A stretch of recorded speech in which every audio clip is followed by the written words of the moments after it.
All right, welcome everybody. My name is Tyler, and you are here witnessing the first ever Nerd Alert podcast. This has been in the works for a few months.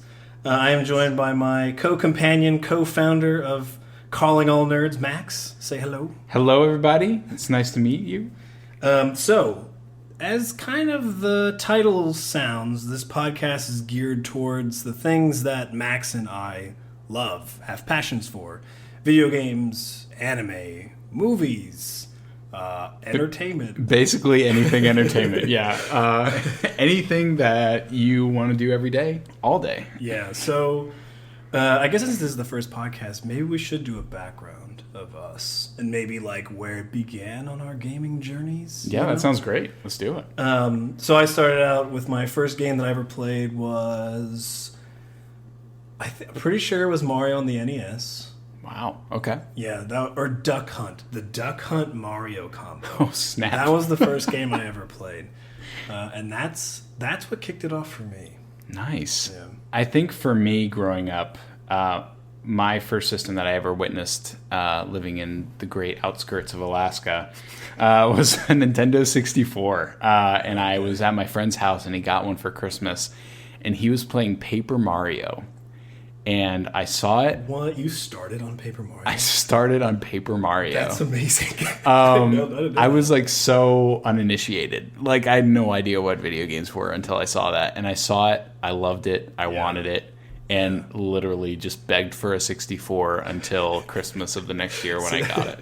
That's such a bold game to start with. Because that had a storyline and dialogue and quests. Because like when I first played Mario, I didn't even know what storylines were. I was just like, you start here and you get to I didn't even know I had to save Princess Peach. I had no idea that was an objective. Who's this chick in a pink dress? I don't even think I got past World 2. So the fact that you started Paper Mario was a lot cooler than me. I could not, I don't know, I've been lost. It's so funny because I've always been driven towards more story-oriented stuff. Yeah. So it's funny how that was my first game to kind of grab me because that's my favorite genre now is RPGs, like JRPGs, normal RPGs, whatever. Yeah, no, like, for sure. I'm all down for it. Which, speaking of consoles, the big topic of the day for us is the PS5 and the 3080. Mainly their releases, or lack thereof releases. Talk about a snafu. Oh my gosh. Yeah, so the PS5 was announced. It's Friday, the 18th of September. Mm-hmm. When was it announced? When was their thing? Wednesday? Yes, it was Wednesday the 16th at 4 p.m. Eastern Standard Time. Mm-hmm. So, like 1 p.m. in the Pacific Coast. Yeah. And honestly, it was a great conference. I really loved it. I was really bummed that Microsoft didn't get the chance to do something like that. I don't even know if they were planning to do anything like that. Yeah. But that's one of the reasons why I'm such a Sony fan is like I really love the flair, the pomp and circumstance that they really bring to their conferences, and I loved every minute of it. It was absolutely great. Yeah, it was. So I missed it. I watched it. I watched the clips of the things that came out of it. Yeah. Was it just game after game after game after game? For the most part, it was. I mean, the conference was about 40 to 45 minutes. It was, to your point, game after game after game, and then finally at the with little intermittent parts where the directors of whichever game are speaking a little bit more. Of something. Yeah, speaking more to the gameplay of the game and all that, and then finally at the end with this beautiful music. I loved the music in the show. They announced the prices for the consoles. The main console being $499 US dollars. That's with the disc hard drive for 4K, and then the digital edition, which was $399. And that is the Xbox did $499 for their big one and $299 for their smaller for one. The S. Yes, okay. But I don't know. I could be wrong on this one. We know that the Xbox S is weaker. In the sense of it doesn't play 4K, it plays 1440, which is one step down, I guess, in a way. And then, so that was kind of justifying, also digital only. Do we know if the PS5 digital only has any corners cut? I actually looked it up. The specs for both, to my knowledge, are completely the same. The only difference is the disk drive. So storage size? Storage size exactly the same. Oh, wow.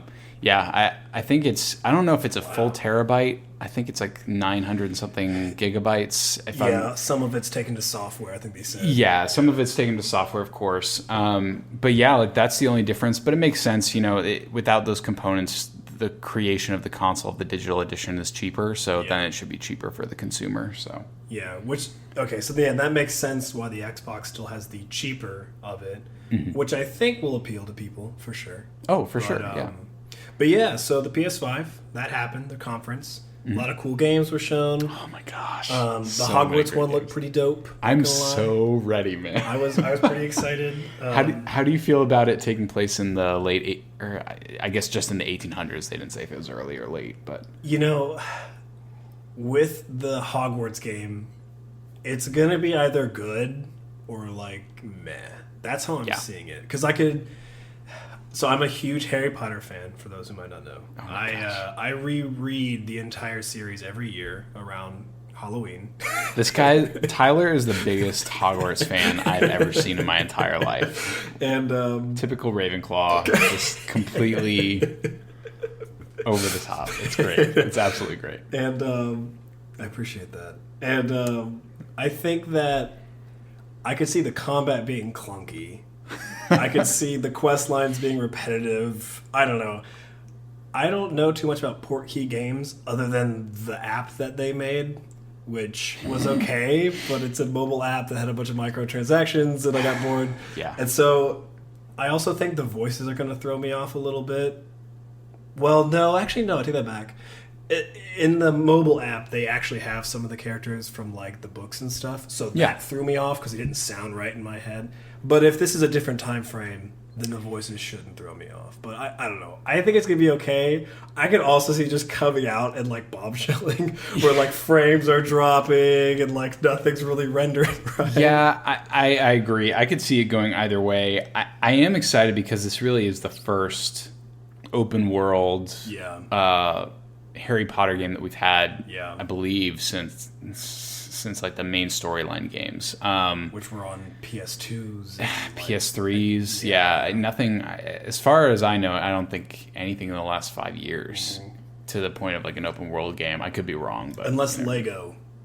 When was the last movie? Because that would be when the Lego ones came out. Yeah, the last movie was, I want to say it was like 2012, maybe something like that. So that'd be like the most recent, probably Harry Potter game would be that. With Lego, I don't know. Yeah, with Lego, they've been doing it forever. I'm excited for it. I think it's smart to do something it's sort of canon, but it has nothing to, like, this is way before Dumbledore. This is way before any character that we know or love. Yep. So it's kind of like starting at a clean slate, in my opinion.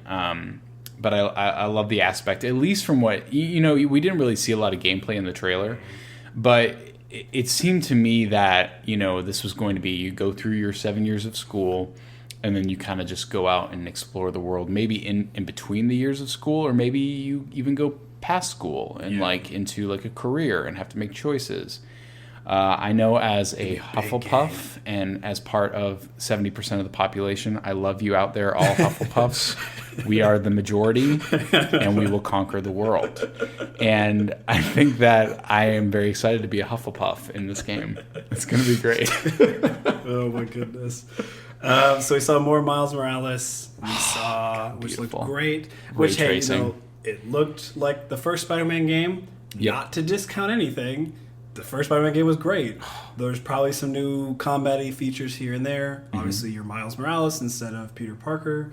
I'm glad, in a way, that it looks the same. Like, conceptually, the way it's like combat style, the engine, I like that that's the same, and I will be totally satisfied if, for the most part, it feels like Spider-Man, because I know they're going to get the story great. Yes. Miles is going to be fun to play as, and that'll be enough for me to be okay with. There'll probably be maybe some new capture. What were those collectibles? There'll probably be maybe some new collectibles here and there. Yep.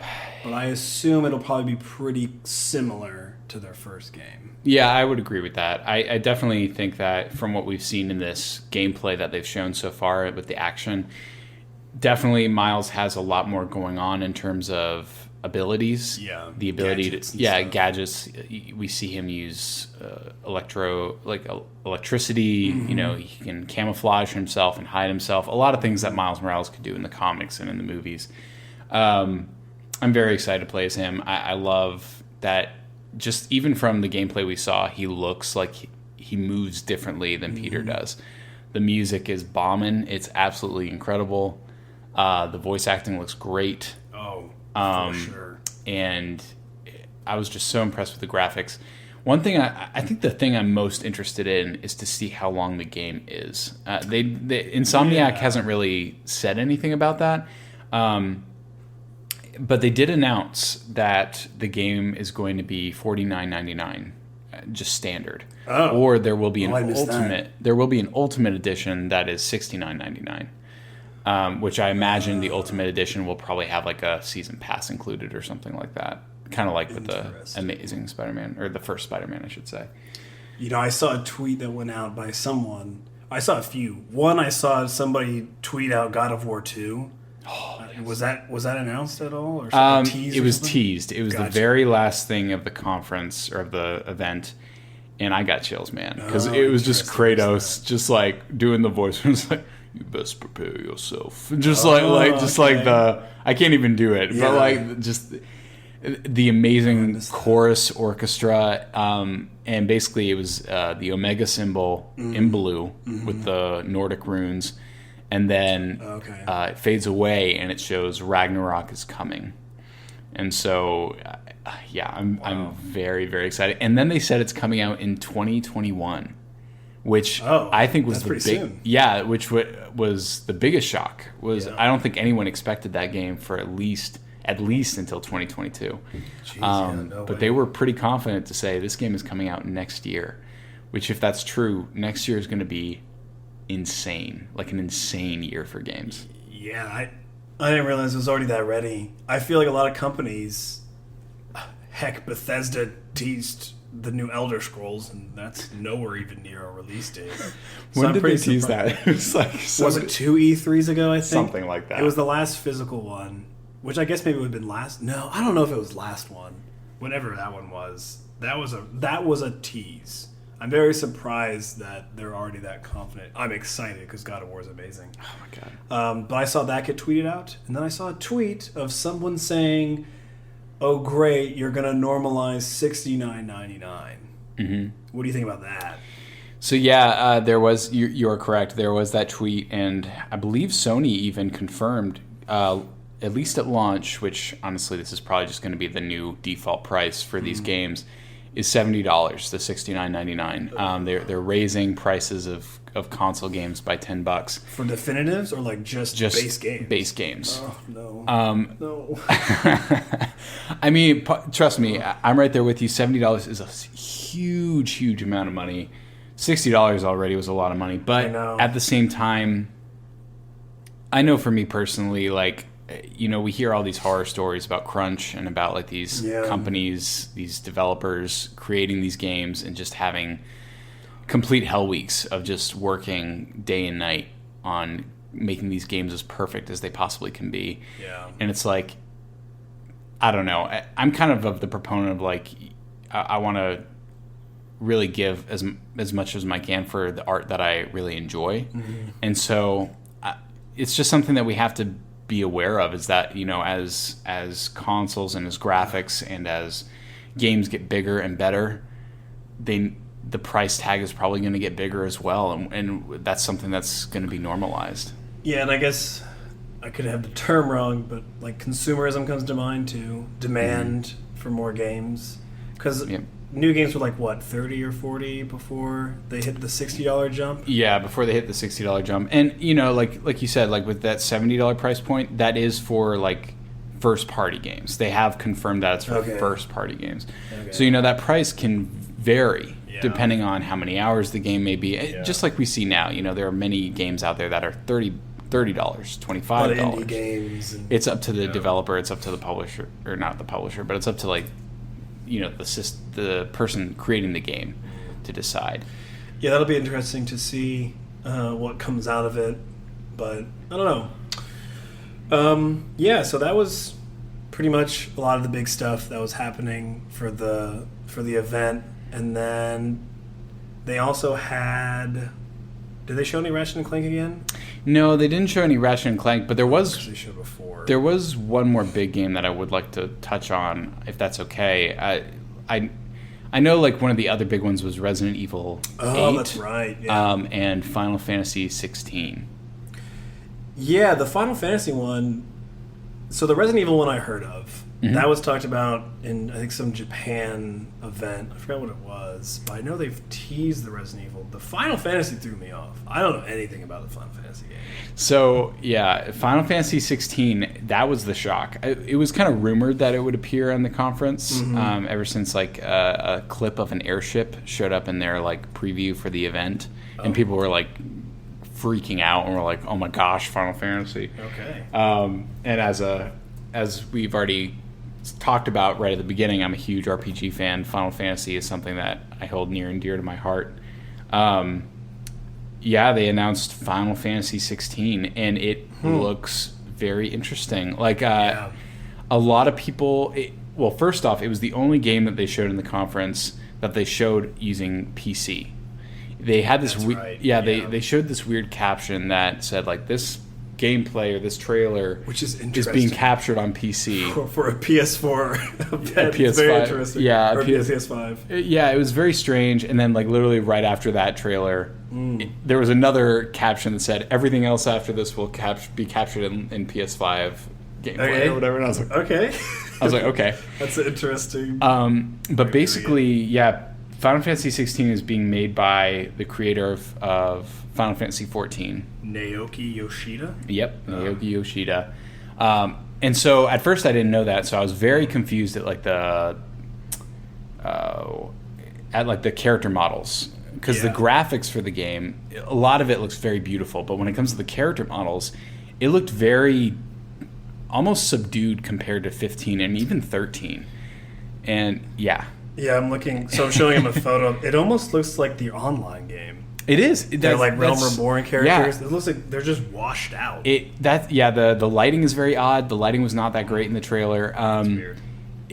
Honestly, though, it still got me excited. At first, the first 30 seconds of it, I literally thought it was an expansion of Realm Reborn. I thought, this is the next expansion or something. And then at the very end, they showed with the big reveal that this is Final Fantasy 16. And that it was that this is a main game title being done by the team that did the MMO, and that would explain the graphics. But it honestly, and unless it's kind of fooling us with the trailer, it looked like the game was pretty far along.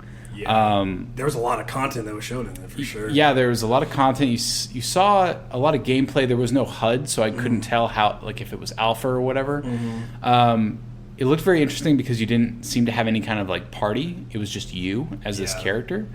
But they had completely dubbed voice acting for the scenes that they showed. So to me, it seemed like this was a game that's been in development for many years already.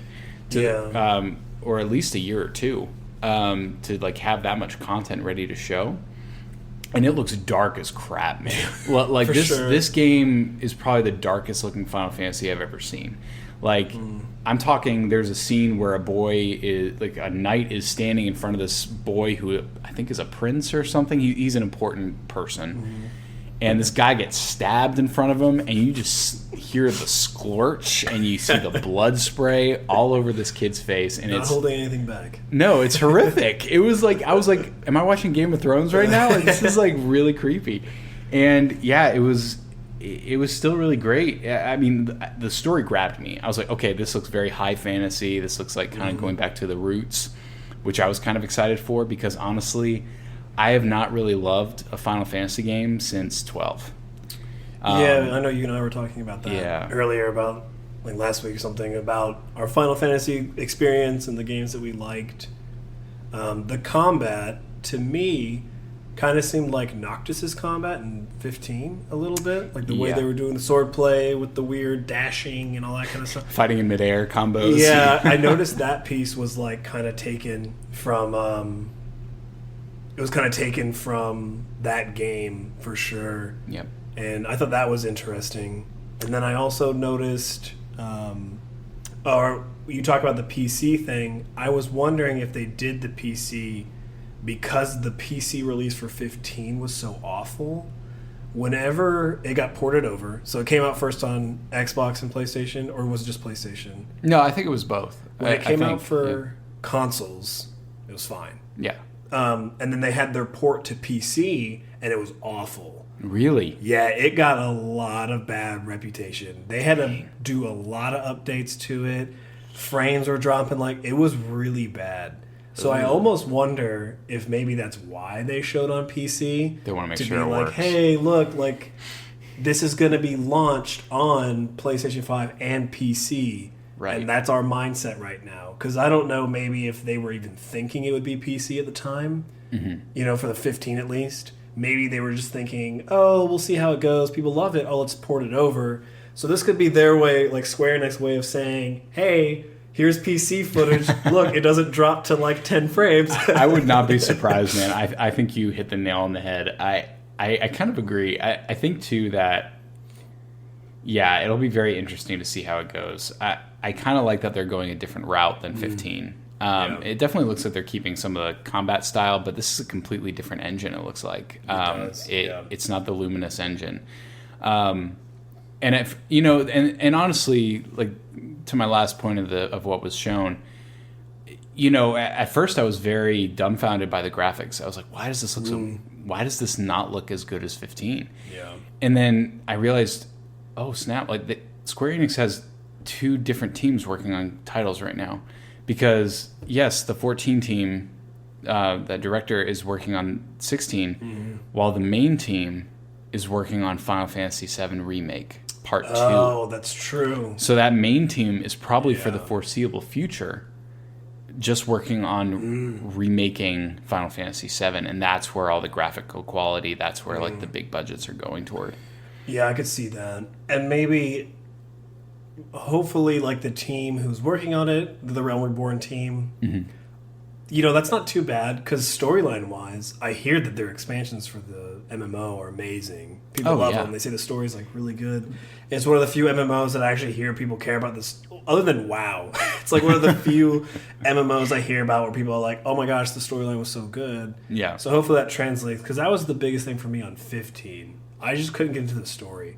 I didn't like Noctis. I didn't like any of that. 15 was very bare bones, man. Yeah, I was not happy with it. The gameplay was fun, but it was finicky. It was overall interesting. It was very interesting. And so then we have Village, Resident Evil Village, which is, I love how they did Village being VIII with the like 8. Yeah. Very clever. So Resident Evil 8 or Resident Evil Village. That looks pretty intense. I feel like we have gone beyond the realm of zombies too in these like Resident Evil games, which I love. I feel like now it's just like monsters and crazy cults. Because like right druids now, and whatever. Right, I just googled Resident Evil 8, and one of the first things I see is Resident Evil 8 werewolf zombies. I'm like, oh, okay, that's pretty cool. Pretty much, yeah. And like the last one that they had, Biohazard, was just that crazy family that was like, I don't know, it was like possessions or something. It was very Chainsaw Massacre-y. Yeah, that one was scary. So yeah, that was a big one. I forgot they showed some more gameplay for that. Yeah, I mean, it looks like they're meshing, which I'm excited about. They're meshing Final Fantasy, Resident Evil 4 with Resident Evil Biohazard. It almost looks like they're taking the kind of like culty, weird village in the middle of nowhere, off in the darkness from 4, and mixing it with that first-person view that was so proficient in Biohazard. Yeah, and I'm kind of here for it, man. I'm kind of excited about it. Yeah, I was a big Resident Evil fan for the first few. Did I play 1? I don't know if I played the first one, but I did play the second one, the third one, and the fourth one. I think I did the fifth one, and then I kind of started dying out after the fourth, though. So I'm hopeful because I watched gameplay of the seventh one, Biohazard, right? Is that what it was called? Yeah. I watched gameplay of it. I liked it. I thought it was pretty cool. I've kind of changed my mindset on what a Resident Evil is now, though, because like before it was all like, it still is, but like the virus and you have like the Umbrella Corp and stuff. And I kind of feel like they're going a little bit different. Like those are still prominent. You still have the zombies, you have the infection, Umbrella Corp and stuff, but I kind of like that it's doing its own thing too and like trying to evolve almost to say like, let's be a little bit more than just, oh, you're trapped in a house, here's some zombies, go do some missions. I kind of like that it's like psychological and there's like some like mental stuff going on, and I'm here for it too. It should be interesting. Yeah, I'm very excited. I'm always up for series kind of evolving itself into something new. So Yeah. I would say I'm not the greatest knowledge person for Resident Evil. Yeah. You definitely know more than I do, but yeah, I think I would play this one. I think it would be really fun. And so I think that was it, right? For the most part, did we miss anything else? For the most part, I mean, there was a few other games like Call of Duty, Cold War, and stuff like that. But honestly, those were like the main things that I thought would grab our attention. Yeah, for sure. But yeah. And then right after, they had the release of the console. That was crazy. Yeah. Because they didn't announce that the consoles were going to go for sale on these websites. Right. They just did. Yeah. They right after the conference, there were a lot of announcements from multiple people in the industry just saying things that weren't said that honestly should have been said during the conference itself. Stuff like Spider-Man is going to be PlayStation 5 launch. Same with Demon Souls. that was I mean, people know it, but the graphics look incredible. Yeah. I'm ready for it. It looks so good. Blue Point can just keep remaking games as far as I'm concerned. Just like little things that like should have been in the conference. And eventually they were saying, pre-orders will be up tomorrow.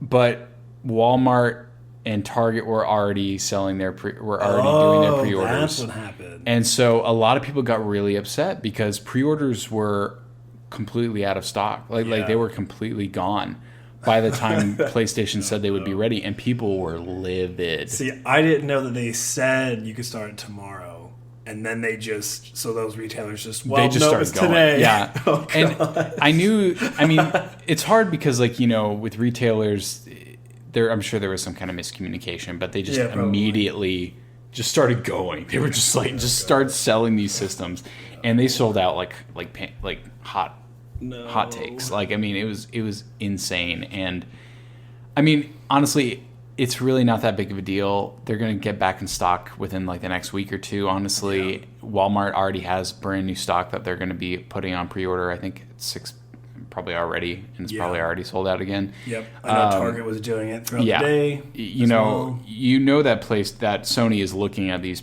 pre-order numbers, and that it's kind of giving them an idea of what they need to do for their production for the rest of the year. Yeah. Although, it was complete chaos. It was for the last 24 hours. It was insane.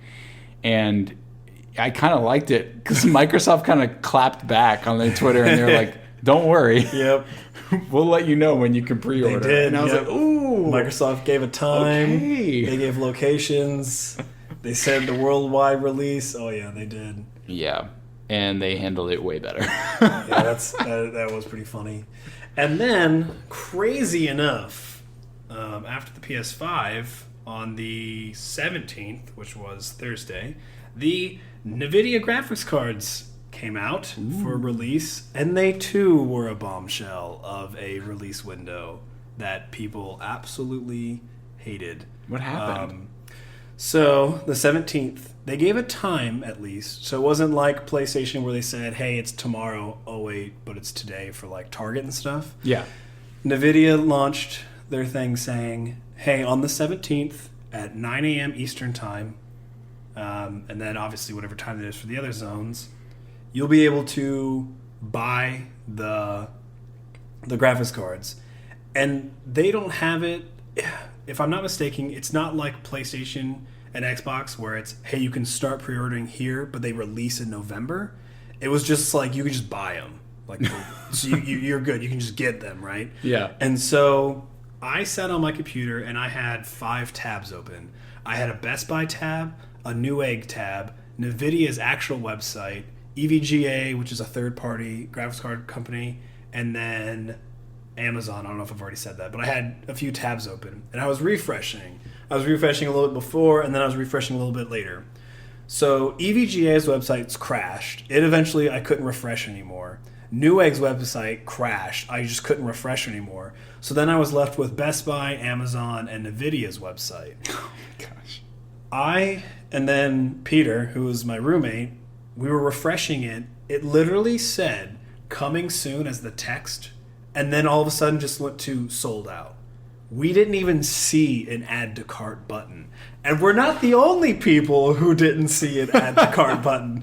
Apparently, there were bots and a bunch of, some lucky people who got the refresh at the right time that were able to buy these, but a lot of it was bots.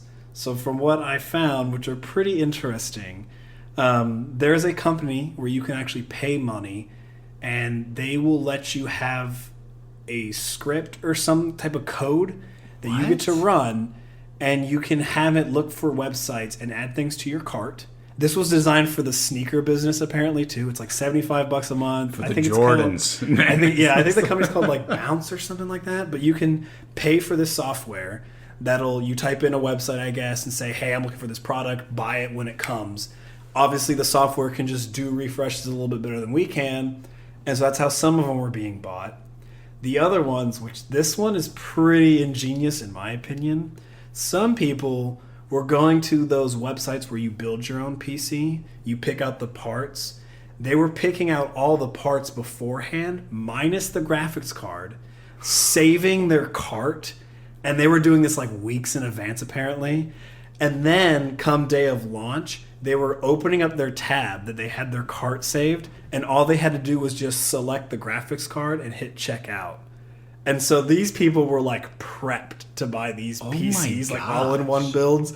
And, oh yeah, it's been nuts. So bots were doing it. These people were like prepping forever. Some people were standing outside of Micro Centers for like all night, and they were getting up. Like it was crazy. And so many people that I read from on Twitter were just like, I didn't get it. It just turned from coming soon to sold out in seconds. It was wild.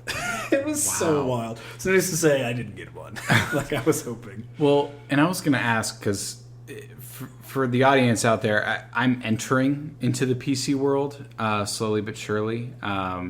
Tyler, being such a great friend, has introduced me to the best way to game, apparently. I have no idea about anything PC. I just bought a Dell computer. It's on its way. I'm excited to play it. I'm excited to see that, honestly, consoles are inferior, apparently. But for someone that knows specs, I wanted to ask, what's the big deal with this graphics card? I mean, how often do graphics cards get released, and what is the big wow factor for this one? So for this one, I'm not going to call it a lie because it's not a lie. They claim that the highest tier graphics card of the previous series is the 20 series. So the 2080 Ti was the top of the line. And they were claiming that their 3080, which was the one that released yesterday on the 17th, was double that. When I say double the performance, it was going to be like just as good as the 2080 Ti, but double it. That's not 100% true. It is double for some games. They said it was doubled for like Minecraft and another one. So I don't want to say that it's a complete... I don't know. Saying it's a lie is a little harsh, but it is better. It is a lot better. And a lot of it comes down to the price tag. Okay. So the 2080 Ti comes out at about $1,400 to $1,500 when it first released. The 3080, which does perform better, or at least on par with it, was $699. So your price to performance was insane for this new graphics card. And when you read the tests, I was looking at a couple people's performance that they had, and I might have it flipped, but the 3080's 1440p resolution was getting the same frames as the 2080 Ti's 1080p resolution. Oh, wow. So like that was like a big jump, right? So it's Yeah. like their 4K obviously was a lot better. Yeah. Their 4K play was like really amazing, which is a big thing for this one too. But it was like, wow, your 1440 is like what we would do on 1080p on Yeah. the old cards. And a lot of it's price per performance. It's half the price. And so like I don't know the exact numbers that people use to calculate it, but they're like, oh yeah, this performance per dollar is like a lot more than the A lot more 2080. bang for your buck kind of thing. Exactly. And Yeah. for $699, when people are paying thousands of dollars for these graphics cards, That's it's like, crazy. yeah. And so that was a big thing. And then, and I think that price is a big thing of why people were so going into it. So far, they've announced 3. There's a 3070, an 80, and a 90. Okay. And the 90 they call the BF GPU for like big effing GPU. It comes in at either $1,400 or $1,500, but it's insane. The specs are just insane. I'll leave it at that because it's a big card. So they have that one, but the pre-orders haven't started for it yet. Okay. And then the 3070 they claim performs just like the 2080 Ti's as well. So not double, but they perform as them for $499. Which is super low price. Which is crazy. And so I think one thing, though, why the 3080s did like they did was because there wasn't that buffer, right? Like, you didn't have people who were trying to also buy the 3090. You didn't have the people who were also trying to buy the 3070. And a lot of it are scalpers, people buying it and trying to resell them on eBay, Yep. which I have a funny one about that I'll get to. And so some of those people may have been geared to maybe buy some of the others graphic. Like there wasn't enough product out for them to be able to like have more of a 10-second window before it was sold out. Yeah. Like you see with the PS5. The PS5 had its weird pre-order thing, right? And it was gone, and people are like finding PlayStation 5s and they're going away like right away after like 10 minutes or so. Yeah. And same with this. It's just the 3080 that was out, and so people were buying them like crazy. I don't know. Insane. It was wild. Golly. You think? But no, what is it? Oh no, I was gonna say I just can't believe that happened for both I know. the system and the graphics Right, card. day after each other, right after each Yeah. other. You'd think we'd have a better solution for something like this. That's what I would think too. But one funny thing. So people are on eBay, scalpers trying to sell these cards. It's the best thing in the world. Some of these cards, they're mostly on bid. Because Okay. people are trying to get their highest bid for it. There's a guy who I saw on Twitter that said, I created a bot to bid on every 3080 on the eBay market. And so the price tags are like 80 and 90K, but he's not going to pay, like it's not going to go through. Yeah. It's a waste of a listing, Right. So his bot is going around to get all these scalpers and just outprice it so that it won't even sell. That's hilarious. So NVIDIA made a statement, and I don't know how they'll do this, but they've made a statement saying that they're going to try to assess the orders for legitimacy. Okay. And I don't really know. No, excuse me. I don't know how they're going to do that. I don't get how they can figure that part out, but they said they're going to try to find the legitimacy of these orders, maybe cancel some that they think are bought. I don't know. It'll be interesting to see. So weird, man. Yeah, that was a weird release. But yeah, it was funny that right after the PS5, the graphics card also did the same. Shambles. What a release week, man. That's just 2020 for you, man. Like this year is just like everything just blowing up. It's so bad. Oh my gosh. But there's still good in this world. There is. Like Night City Wire. Oh my gosh. Night episode City Wire 3. that came out today. Wow, On the 18th. what a great transition. Thank you. Oh my gosh. You were born for this. You got this. You got this. That's why you're a Ravenclaw. That is why you're a Ravenclaw. Oh, I appreciate that very much. So we saw some cool things. Biggest thing being the gangs, which there's 8 gangs in this Dude, thing. I love this so freaking much. So we have the Moxie, Tiger Claws, Valentinos, Maelstroms, Wraiths, 6th Street, Voodoo Boys, and Animals. I'll tell you right now, Voodoo Boys is the one I'm going with. Voodoo Boys all the way. It looks cool. Oh my gosh, They I look love cool. the idea of being hackers. Yeah. How they're just living in the underbelly of Night Yep. City. You never see them, but they always see you. Yep. And one day, like I think there was text even in that video where they were saying like these guys are trying to break this. I forget what they called it, but it was some kind of wall. Mm-hmm. If they break into this wall, we're effed. like the corp is done. And I'm just like, oh snap! Like I kind of want to be part of this group. Like it'd be so cool. So I have a great question then. So how do you feel about the fact that you can't join them per se? Honestly, as a completionist, I'm kind of refreshed by it. Okay, Because yeah. I know there's going to be multiple routes. Everything you do in this game, as CD Projekt Red has shown in Witcher, if you really want to see everything, you're going to have to play the game multiple times. Yeah, for sure. Like every action has a reaction. Yep. Well, even just the starting zone. Yeah, So it's like this 3 different. right. The 3 different Yeah. styles that you play is like Nomad, Street Kid, and I forget the the corporation. Corpo. Corpo. Yeah, thank you.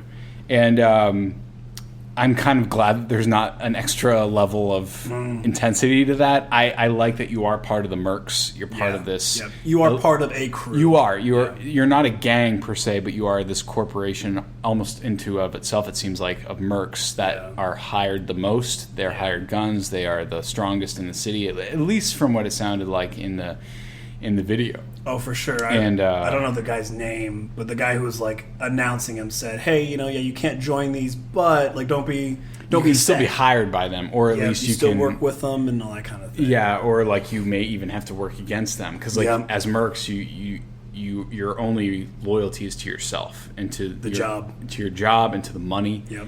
And so I love the idea of just kind of engaging like 6th Street or Maelstrom and just taking them to town. It would be very interesting to see if you could wipe out any of these gangs and see how that affects the world. That's a good idea too, or a good thought. Because I wonder if there is going to be some type of winner per se amongst the gangs, or if Depending it's on your just- actions. Yeah. It did seem like, with Night City, the way they introduced the gangs in the video, it did seem like each one after the other in like increments of 2 were against each other.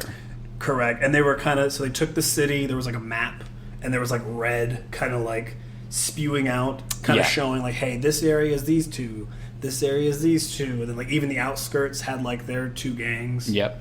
Yeah, that looks really interesting, and I like the idea of all the side missions that could come out of it. But I also like the non-mission stuff that could come out of it. Yeah. Because I know that they were talking about kind of towards the end that they don't want it to also just be like you can do main story, you can do side quest. We want you to experience the city for what it is, and it'll be so fun to kind of see like you walk into like the Valentino area and kind of like maybe the interactions that you have with people, side dialogue and stuff. But then if you go into like 6th Street where there's supposed to be these weird like patriotic kind of like people on the outskirts, it'll be totally interesting to see. I don't want to do missions. I just want to walk around. I want to hear conversations. I want to see what people are even like doing in the world and stuff. I want to go to that dance club that they showed. Yes.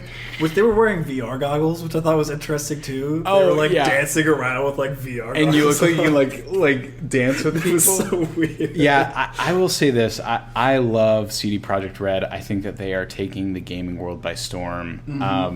I think they're taking companies like Bethesda and really big open world gamers like companies and kind of just taking them to task and just being like, y'all gotta keep up, or we're gonna outrun you. And that's a great point because it's like, this could be a good thing for these companies. Like, I've been pissed at Bethesda since Fallout 4. Well, post Fallout 4, they had some weird stuff with like pre-order things. Then they did the weird 76 thing, which was awful. Yeah. They barely were talking about a new Elder Scrolls. Their ESO stuff was fun, but then like it wasn't what people were really fully wanting. And like maybe something like this could drive a company like that to do better. That's what happened with Obsidian. Yeah. Right? Obsidian did New Vegas. They said, no, we're good. We don't want you anymore. Motivated the heck out of them. They made a killer game, Outer Worlds. worlds. They're already working on what we think is a Skyrim quote unquote like game. And so maybe Cyberpunk doing this, saying, yo, this is a game. This is how you do it. There's no micro BS. You just you pay $60. I love it. And hey, you pay $60 on the PlayStation 4 or the Xbox One. Upgrade it to the PS5 for free, whether you're physical or even digital. They said even physical copies will give you. I don't get it. Yeah. They're just good. They're just good. It is amazing to me how much goodwill that they have with their consumers. And honestly, for all studios out there listening, which I don't know if you would be, it's our episode 1. Who knows? Who knows? But being anti-consumer can only take you so far. Yeah. I feel like at some point you're going to lose faith. You're going to lose goodwill. And you kind of see it as like, I mean, EA, for example, has been named like the worst company in the world for like how many years running now? And it's like at some point something's got to give. You know, something's got to change. And CD Projekt Red from day one has been so, at least to my knowledge, has been so consumer friendly, has been so for the gamer, and just so dedicated to creating these amazing games, these amazing worlds. Yeah, I love Witcher 3 is probably one of my favorite games of all time, and I will never forget. And it was such a simple touch, but it meant a lot to me as a gamer. Like opening that case of Witcher 3 and getting that written out note, like obviously it was like a copy and paste kind of thing, but still a note in the physical copy. In the physical copy. It came with a note, like a letter from the director of the game saying, thank you for buying this game. Like we put so many hours, so many years into developing this. Please enjoy it to its fullest capacity and thank you for supporting us. And dope. That meant a lot to me as a game. I was like, I'd never seen that before. Yeah. And I was like, I kind of hope they do that with Cyberpunk. I mean, I mean, we're in a digital field now, but it would be so cool if, like, when you're downloading a game or even when you're booting up a game, if you could get like this like text that says "Thank you for supporting our developers." That would be dope. I would love that. Yeah, and I mean, because like at the end of the day, kind of going back to what we were talking about with the price tag of $70, it's about supporting our developers. It's about supporting these people that are working their butts off day and night to make these incredible games, and these games get better and better and better. We would not have had God of War if these people did not give everything. And I agree. I think that games like these, games like God of War, games like Cyberpunk, demand for their adversaries, for their competitors, to move up. And it's healthy competition. It makes everyone better. Yeah, constructive criticism, almost in a way. Yeah. Right? Like, hey, we're doing better than you in our reviews. What do you think that means? Like, what should you might change in your game or something? Or like, when you see people give flack to games with microtransactions, why would that motivate you to want to have microtransactions, right? Or if you see someone complain all the time about, oh, I really hate this feature. I love that they don't have this in this game. Okay, maybe we shouldn't put that in our game anymore. Yeah, it's all interesting about money. For sure. Yeah, it is interesting to see CD Projekt Red, the Night City Wire stuff. This is their third one, so it's really cool to see them doing these little splurges of stuff.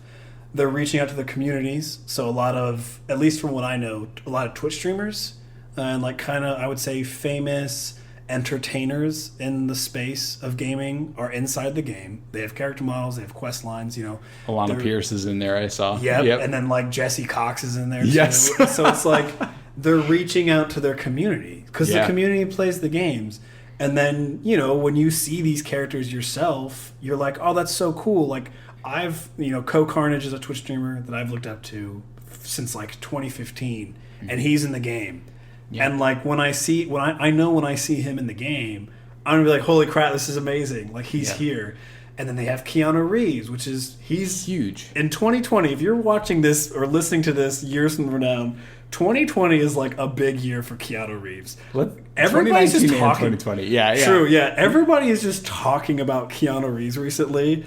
And so the fact that he's in this game is also going to appeal to some consumers too. It's like they just know how to reach the community. It's like, just do that. Even when they showed, and forgive me if I have the term incorrect, like I said, PC virgin here. Create the people that they did a contest for them to create they were so cool. What was the name of it that they're creating? They're building. They're building the cases. The cases. Yeah, so the case for the PC. They had a competition. So cool. Oh, and the cool it was 1,700 applicants that went into it, and then they chose 5. They narrowed it down to 5, and those 5 got to get theirs made. Like they actually had. They worked with another company and they helped make it to the fullest extent they could, because one of the PCs had like legs and it crawled around. They didn't necessarily make it move like it did, but they made it have legs. Like they tried to take the envision of what you had and make it into that case, and it's so cool. It's so dope. You know, I didn't even really think about it until we're talking about it here, but you're right. I've never seen another studio reach out to their community and do these types of things as CD Projekt Red does, and it just shows another area that they are so far ahead than their competitors. It's like when you think of video games and you think of studios, you think hush hush, you think silence, everything's quiet. You think nothing can get said unless it gets leaked, which happens 90% of the time now. Like no one say anything, don't say anything until it's time to reveal the big trailer. Surprisingly, like, and they've been super, and it's like that's how it just seems like that's how the ecosystem of gaming has been for so long. And I just love that CD Projekt Red is coming out and is like, no, we want our community to be a part of this, to live in this world with us. And just from these episodes that we've watched, to your point, just walking around, this looks like a world that is lived in. Like, we're going to be walking through these streets. People are going to be cussing at us. They're going to be pointing guns at us if we walk down the wrong alley. There's, like, slum areas. There's, like, red light districts. There's, like, really, probably really nice rich areas where, like it's vertical. You literally, like, if you want to get somewhere, I think they said in the video, like, you got to figure out how to get there, because everything's not just like a straight and narrow. You compare it to climb. You're not on a hilltop and see a castle in the distance. Right, that's how he was talking about it. I was like, you see a sky rise. Like you have to figure out a way to get up there. Like going through different territories. Take this elevator here. Take this escalator here. Like, how do you get up these vertical landscapes? And I think the role play aspect of the game will be fun. Of just chilling, really getting into your character and being like, I could see someone making like a drunk that just like meanders around and just like maybe like does a really sloppy job but doesn't care. There's just so many like role playing aspects that I think is going to be great for, again, like entertainers, like YouTubers and Twitch streamers and stuff, like to really like sell their character and do fun things. And you know what's crazy is that in 8 weeks we're going to have this game in our hands. I know. And we're going to be able to talk about it. Yeah, that's wild to me. That's so wild. You know what also is wild? Wait, was September 18th? What was the original release date? The 22nd? I want to say it was like, no, I think it was even March. Wasn't the original Oh, release that's date right. March? That's when right. Keanu Reeves was like, check this out. Cyberpunk. You're all beautiful. Oh my gosh, that was an interesting. Yeah, I think it was like March 21st or something, and then you're right, they delayed it to September. Yeah, it has been delayed again. It's moving to September 17th. Dude, we could have had this game yesterday. Oh my god, that's so crazy. That would have been the best episode one. Oh my gosh. And you know what? I'm fine with it. I never care if a game gets delayed, as long as it is in its best shape it can possibly be on release. Like, delay it as many times as you want. I honestly, the what? Yeah, do what you got to do. Like April 16th. Oh yeah, that's right. April 16th. It got delayed to September 17th, and then November 19th is the new date. Right in time for Thanksgiving. Which, hey, that's May, June, July. That's that was a big jump from going from April to September. Oh yeah, it's really not that bad going just 2 months. That's an easy wait. Which most people have been waiting for this game for years, so it's like, yeah, whatever. Yeah, and honestly, it just gets me more excited the more I see of it. It'll be interesting to see if they do another Nightwire. I don't. Did they announce if they're doing a 4th one? Yeah, I don't remember, because I watched up to the game console part, and then and then after they talked about that, I just cut it off. Yeah, and so I don't know if they announced anything else. I could see them doing something because it is September. They might have like an October thing, right? Like one a month, which they've been doing. Yeah. So I could see in October, and then November is just wait for the game to come out. So I wouldn't be surprised, but they've been announcing these like Night City Wires through their Twitter and stuff, and they're giving you a few weeks in advance. So we might see something here in a few weeks that talks about it, which will be cool to see. Yep. But yeah, so the big thing here, you're creating a world. That's what it is. Yeah. It's like you were saying, they're making a world that you can and you shape live your destiny in it. a way. Yeah. Which is wild, and open world games are fun, and I love them. I love it too, man. I love getting lost in these worlds. It gives me so much anxiety already to think about, as a completionist, how many things I could possibly miss. But, it takes a truly great game to kind of take that out of you and just kind of realize you are now this character, you are living this life, and it is shaping the way that you choose to shape it. And so you're going to see what you need to see. Yeah. You're going to see what you find, what you discover. And I'm excited about the unknown. Part of me wishes I could see everything, but I just know that's not possible. Yeah, because that's it, right? You miss things, and you miss it because that just wasn't your path. Right. If you're a good guy, you're not going to see the bad guy stuff. Yep. Right? If you're bad, you're not going to see the good stuff, and so it is what just kind of happens. I will say this for the show. If you're going to go the path of Nomad, I honestly feel like I should do something different so we can both get different points of view. True. Yeah, you were thinking you want to do the Nomad one for which was the outskirts people, correct? Yeah, I kind of liked it because I just like the Mad Max vibes of it. Hey, I'm cool with that. Honestly, though, if you want to do Nomad, I'm kind of interested in doing Street Kid. That was the one. That was my first pick. Is the Street Kid. Well then, no, right. I want Nomad. Yeah. I kind of like the Street Kid vibe for sure. So yeah, that'll be fun. Yeah. We can talk about our experiences, kind of as we travel the world and kind of compare what we've been seeing and such. So that'll be fun. Oh yeah. So Cyberpunk, 2 months and a day as of today, which will be fun. But unfortunately, one thing that won't be coming out anytime soon. Gosh, you were killing Beyond Good and Evil 2. It. So I had some news, which I know nothing about this one. So Max will be taking care of most of it. I will just kind of briefly say that apparently the director of Beyond Good and Evil 2 is piecing out, not just of the game, the entire industry. Yes. So I read this originally on IGN, but I have an article pulled up from Shack News as well. And this is about Beyond Good and Evil 2 director Michel Ancel is leaving Ubisoft and the industry to... It kind of makes sense based off the games he was working on, but is becoming... focus on his second passion, wildlife. And so he's basically going to create, which is so cool, is creating a wildlife open sanctuary dedicated to education, nature lovers, and wild animals. I think it's so crazy. Yeah, it's such a cool thing. I wish him all the best. It's very much... I wish we had more people that would be wanting to do stuff like that. Yeah, for sure. It's so cool. And it kind of makes sense to see his personality shine through in his games. He was working on Beyond Good and Evil 2. He did Beyond Good and Evil 1, I believe.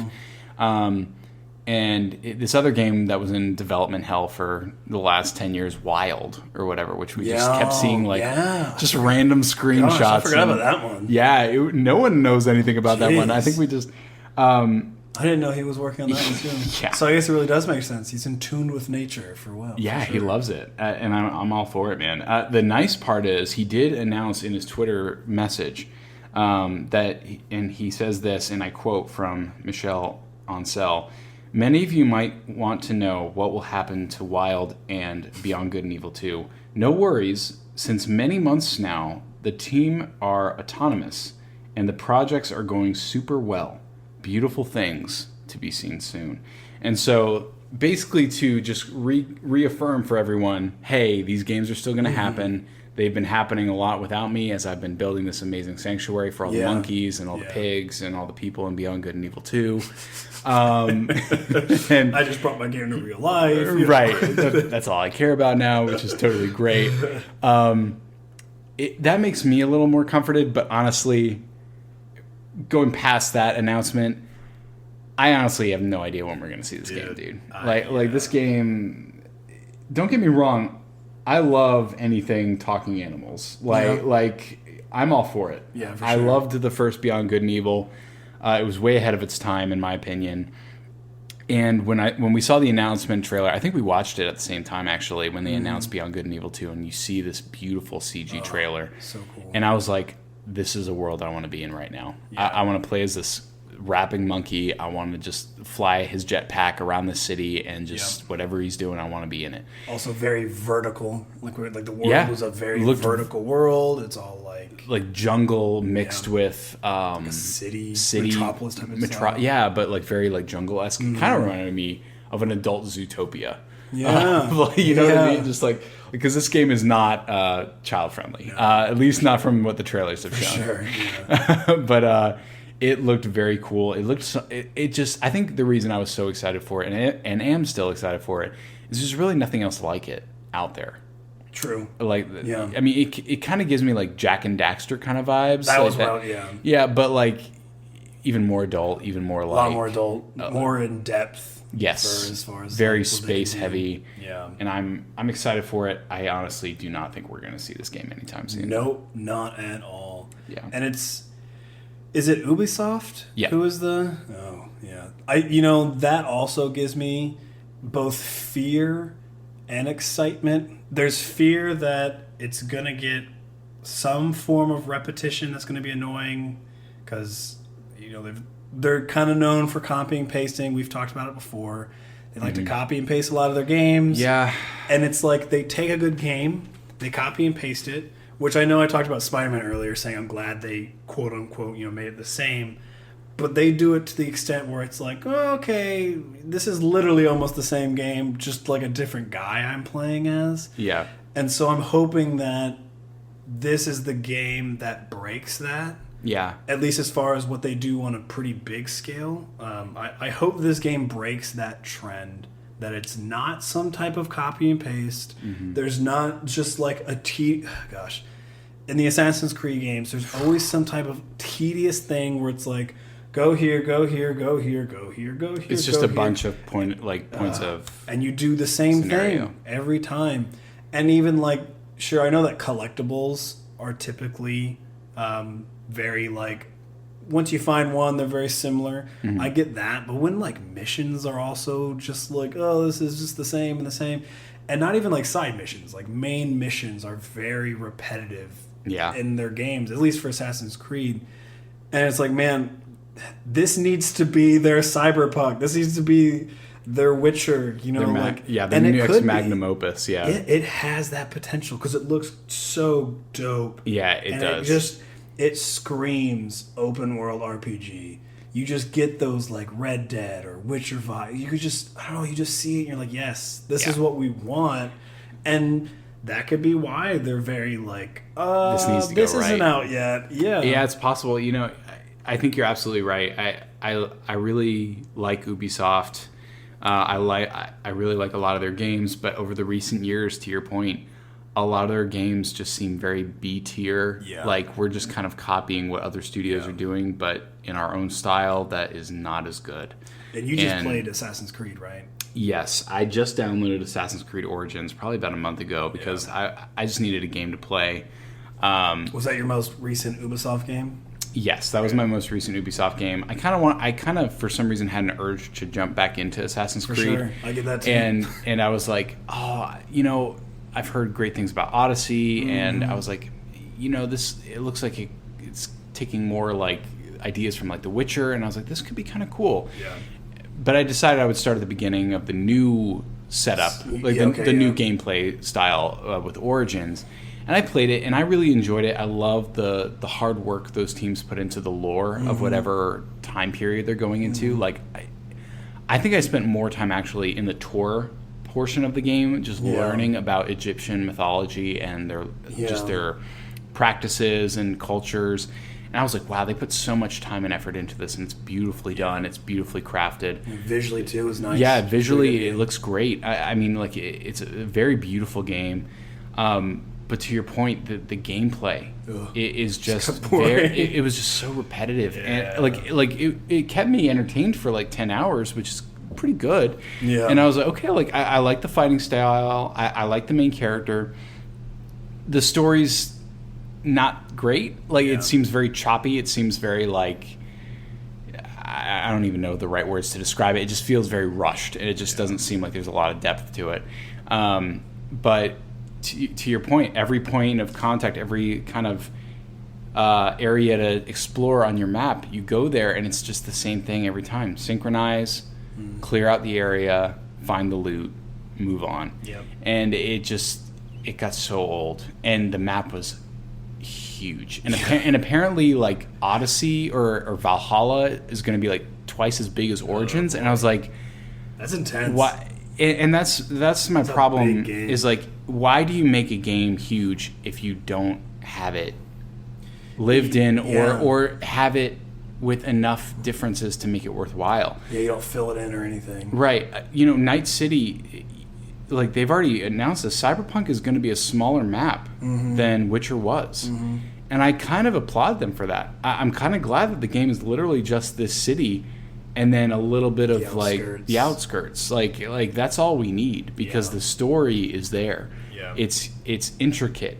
It's defined. Every single step has something new to explore. And in Origins, it just felt very bare.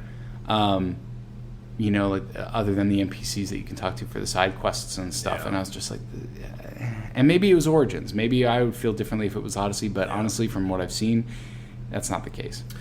Yeah, when you have a lot of world and a lot of empty, that's where the negative reviews come. Yeah. Because even if the non-empty parts are great, when you're reviewing a game, you still have to acknowledge those that, the parts that are like, hey, I traveled around here, nothing happened. Why is that even a thing? And so that hurts. That hurts your opinion of the game.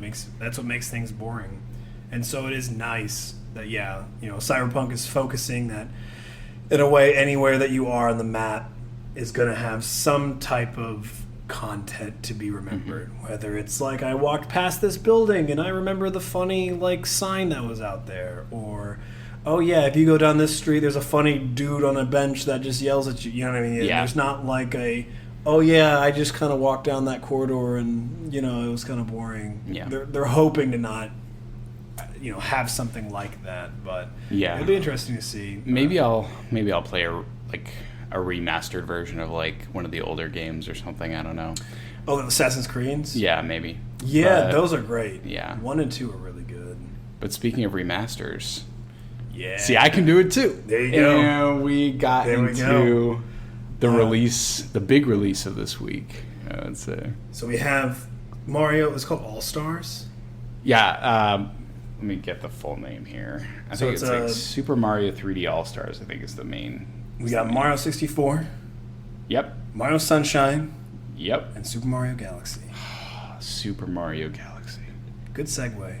Dude. I was proud of it. That was a good one. It wasn't as good as yours, but come on. I'll accept it was good. Folks listening in, I bet you're loving it right now.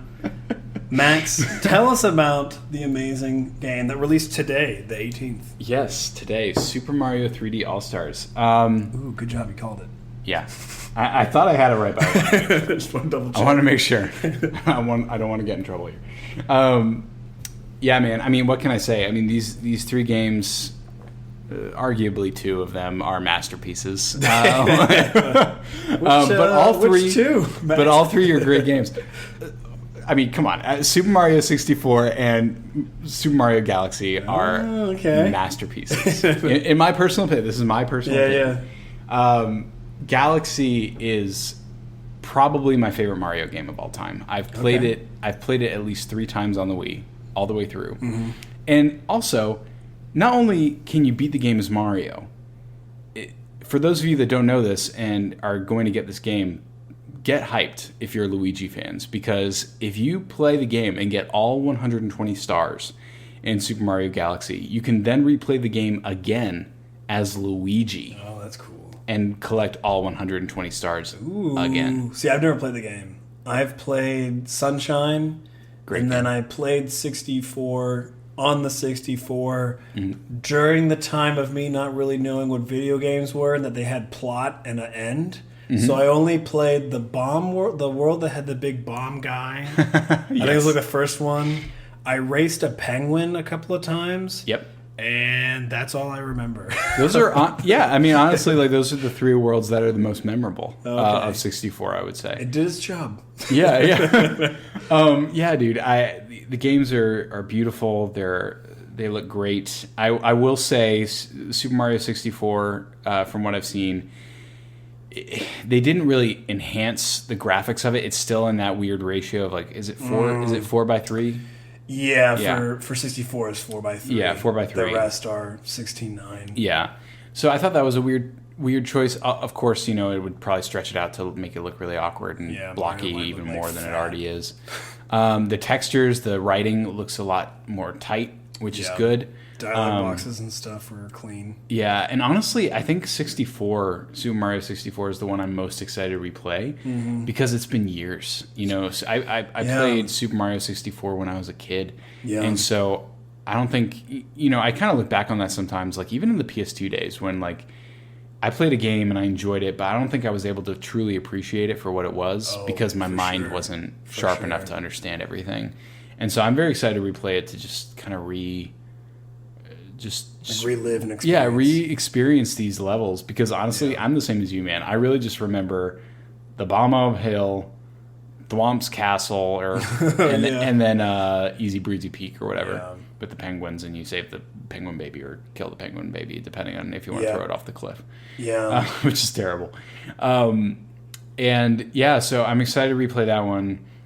And then there's Super Mario Sunshine, and I feel like Super Mario Sunshine is like the black sheep of the family. Like like this game, it's the only Mario. It's like the only Mario game to have like full audio narrative. Like there are cutscenes with like actual spoken word. That's right. For every character except Mario, who only says only says like his one or two lines. But yeah, it's so weird. Like even remembering the game. You literally crash land on this Hawaii-based island called Isle Delfino, and you're framed by Baby Bowser as this defacer and this like person that's just completely ruined this beautiful island. Sun from these people. Yeah, the sunshine sprite. And you get jailed. There's a trial. There's a trial in the first 5 minutes of the game, and you get jailed, and then you are basically told to do community service to work off your jail time, debts. Which is honestly hilarious, but it just felt so out of left field for this game. But I kind of love it. I feel like GameCube was kind of the weird, like edgy. For sure. I feel like out of all the Nintendo consoles, GameCube was the edgy one. They tried some fun things. Yeah, they kind of. It was like they saw, and I could be completely wrong. I think Xbox came out around the same time, and it was like GameCube was like trying to like. Kind of grab some of that edginess. Like, hey, look at us, we're cool too. Yeah, we can throw Mario in jail. We're cool. But yeah, like I really enjoy Sunshine. It's beautiful. I love the areas. It just never felt like you are fully in control of Mario as you are in 64 and in Galaxy or in Odyssey even, because your movement and the way to beat these levels for the most part, is completely reliant on the FLUDD. Yeah. And the FLUDD is not always the easiest thing to control. No, not at all. There was like the rocket thing, like a weird hover. The hover, and then the main nozzle. Yeah. And it was half cool. the time you were like falling off and then using your hover thing to pray that you get back to where you were. Because you're like, what the heck? How did I slide off this stupid thing? Yeah. And so I'm excited to replay that one too. Because honestly, I haven't played that one since I was in middle school. I feel like, and I could be totally wrong, but I feel like the delay in button pressing is not going to be an issue this time around, which will make it easier. Overall, I'm very excited to replay these three games. These games are probably going to keep me busy for the next few weeks until October. I will say, though, from what I've seen, a lot of people are upset that it's very bare bones. Like, it's literally, you put in the game, if you buy it physical, digital, whatever, you start it. And it's just a main menu where you select which of the three games you want to play. It's a cool visual of the main menu to kind of show you, like, Mario 64, Sunshine, Galaxy. But then you press the one you want to play, you get into the game, and it's the exact same game. There's no added material. There's no enhanced... Very emulator kind of style. Yeah, very... And people were kind of upset by that. I still think it's worth the $60 price point. I mean, these games are worth that amount, in my opinion. At least as a collective goes. Yeah. And honestly, I think the thing that's most exciting is Galaxy is 2-player. If you want, like one person can control Mario and one person can control the star icon that was what collected the little star bits in the areas. It's very reminiscent to how you can play 2-player for Odyssey, where one of you is Mario and one of you is Cappy. Yeah. And some of the best times playing video games was with my wife, Ruthie, playing Super Mario Odyssey for weeks on end, and completely. I think we completed that game with all 999 moons.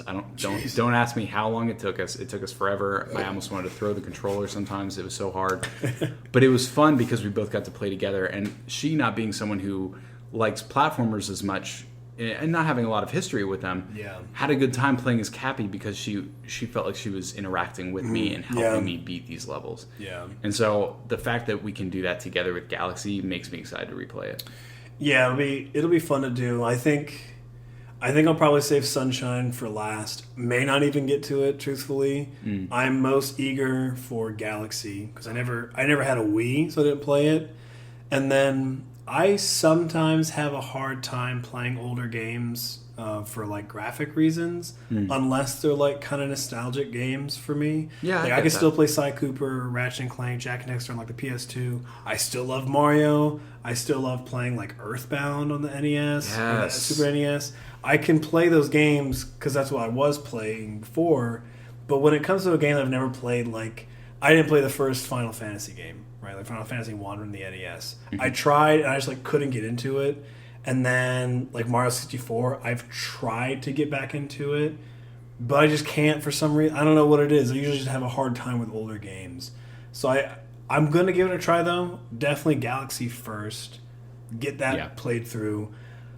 I'm eager to play 64 because now that like I have a little bit more knowledge on platformers and a knowledge that a game has a start and a finish, I'm excited to actually like play through it with more experience and like more knowledge and awareness of what a game is, to see kind of like this masterpiece that people always talk about. Yeah. So I'm excited about that. And then I'll probably save. I don't even know how many times I've played Sunshine, to be honest. I played it a lot.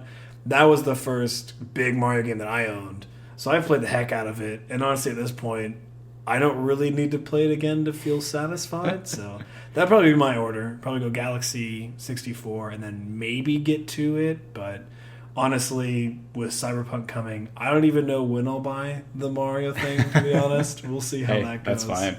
Yeah, I did want to make one last point before we wrap up. I was wrong. There is actually one extra feature that comes with the games, and one that I'm actually very excited for, is you get each of the games' soundtracks. That you can just play on. They do it like Smash Bros. Did. Yeah, and you can just play them on your system, so you could just have them playing in the background at your house, like if you're having like a cool hangout.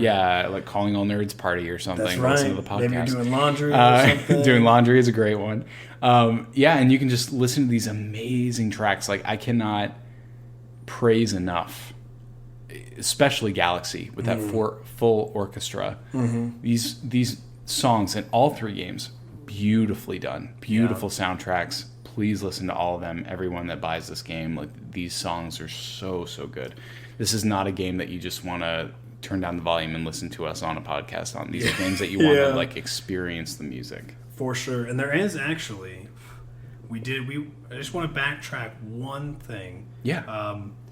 I forgot to mention this. They did release at Night City Wire the specs for PC. That's right. I forgot about that. So we can just wrap this up. I'll just kind of briefly go over these ones. So for the minimum requirements, you can actually play it on Windows 7, which is kind of cool. So you need an Core i5 3570K and an AMD FX 8310. You just need 8 gigs of RAM, pretty standard. And then the crazy thing that I thought, well, actually, the processor's a pretty low processor. The graphics card wise, they're saying you actually can get away with a GTX 783 gig. So the 780, I don't even know the release date on the 780. But so they had the 780 series, then they had the 980 series, and then the 1080 series, and then the 2080 series, and now they're in the 3080 series. So that just gives you an idea of like how far back the 780 is. I was very surprised that's like the minimum specs for it.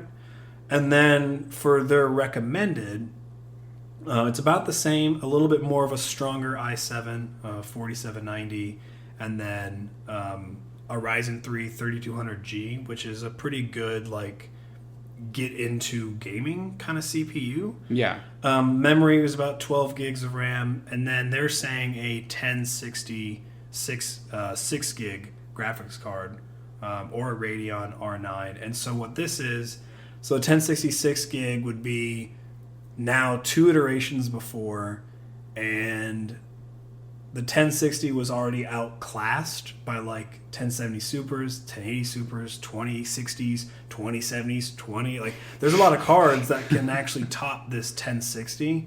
So that's why I was very surprised that their recommended specs are low, because I don't also think that means it's limited.